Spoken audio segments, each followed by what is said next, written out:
The strategy for the equity income fund is really investing in companies that pay a dividend. And we're looking for companies that are paying a growing dividend over time.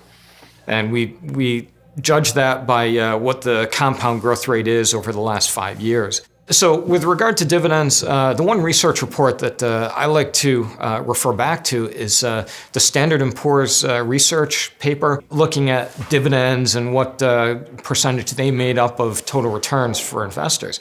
And they went back all the way to 1926, and they figured out that fully 1/3 of investor returns really came from companies paying dividends. So that's been true for dividends since 1926, and we don't see anything that would make that change going forward, so that should be true well into the future. The reason why we like growing dividends is because it's really companies that are growing themselves that are paying these growing dividends, higher dividends over time. So these companies, they're generating more cash flow than they need to put back into their own business to grow, and they pay that out to the shareholders. So every year, that dividend is growing. And that's really attractive to us. And we compare that to a company that really isn't growing that quickly or may not be growing at all.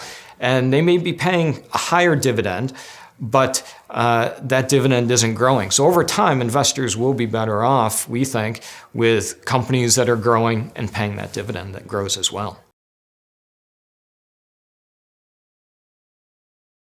We really want to invest in quality companies, and that's really important because we want that dividend to be sustainable over time. So what we're really looking for are companies that have really terrific competitive advantages, where they're able to grow that competitive advantage over time.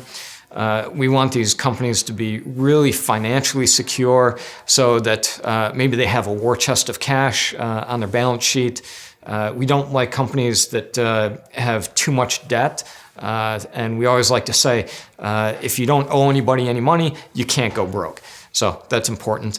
And then we like companies where they have terrific management teams that are visionary, they understand their industry and where the industry is going. And that allows us to participate in the growth of that company over time. But finally, we need to invest in these companies at the right price. It's not enough to have a great management team, a great competitive advantage, and great fundamentals if we pay too much for that business. So we're trying to invest in these businesses at the right price, and around here we say we want these businesses at a margin of safety.